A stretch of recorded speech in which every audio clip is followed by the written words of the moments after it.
Hello everyone, welcome back to another video. I know it might be a shock. I have a new haircut and it feels crazy. But you know what else is crazy?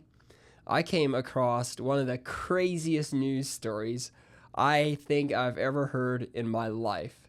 Trust me, this one is gonna be funny. This is a good one. So there is a lawyer from Kenya that filed a lawsuit against Israel, in modern day Israel, to try to get the death sentence of Jesus overturned. So this is crazy. I mean, is bro 2,000 years late or what? I mean, my goodness, where was he? Where was this guy back in the day? My goodness, where was he when we needed him? But honestly, leave Jesus alone. Like, leave the death of Jesus unoverturned. Please leave it. Please leave it turned over. Please leave it turned. We don't need Jesus. We don't need that death sentence to be revoked. We need Jesus to have died and made the sacrifice for us, right? So anyway, so here's the story. A lawyer from Kenya actually tried to get the death sentence of Jesus overturned nearly 2,000 years after Jesus was crucified. Well, you don't think. The lawyer's name is Dola Indidis, and he started this all the way back in 2007.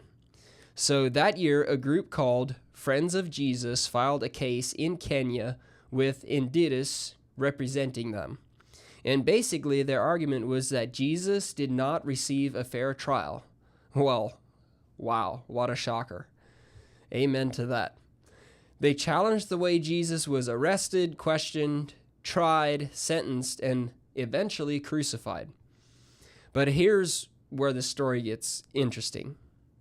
The people named in the case included Pontius Pilate, King Herod, the Roman Emperor Tiberius, and Jewish religious leaders all at the same time, and even the modern countries of Israel and Italy.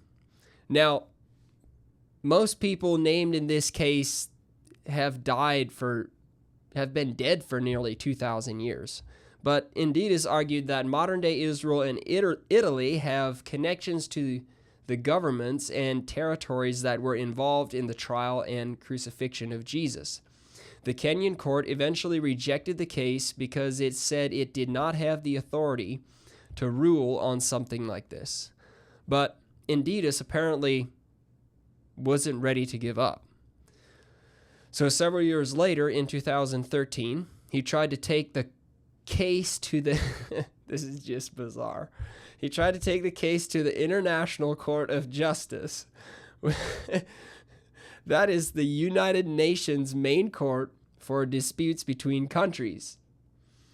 And Indidis was pretty clear about what he wanted.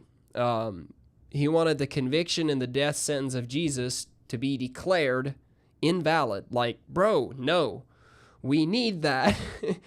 It is important that the death sentence of Jesus stays valid. Please, let's not overturn this. He argued that Jesus had been unfairly prosecuted. Well, wow, what a shocker. At one point, he said, the selective and malicious prosecution of Jesus violated his human rights. He also accused... I can't believe I'm reading this. He also accused Pontius Pilate of what he called judicial misconduct, abuse of office, bias, and prejudice. This is just... I can't believe this. And when he was asked what evidence he would use to prove his case, his answer was pretty simple. He said, the Bible. Indidis said, and I hope I'm pronouncing his name right, but he said, evidence today is on record in the Bible, and you cannot discredit the Bible. He pointed to the gospel accounts of Jesus' trial, including the fact that Pilate did not appear to believe Jesus deserved death, and yet Jesus was still sentenced to be crucified. So Indidis wanted a modern court to go back, look at what happened, and officially declare that the trial and sentence were not legally valid. But there was a major problem. The International Court of Justice obviously doesn't work that way. The court mainly handles disputes between countries, A private individual can't simply bring a criminal appeal from 2,000 years ago before the court. And when the International Court of Justice was asked about the case, a spokesperson said, the ICJ has no jurisdiction for such a case. Think about this. You are the International Court of Justice, and you're used to handling, I don't know what you're used to handling, but you're used to handling disputes between countries and world leader against world leader. And here's a guy from Kenya that wants to open up a case file from 2,000 years ago. This is just crazy. Absolutely crazy. And then they made it even clearer.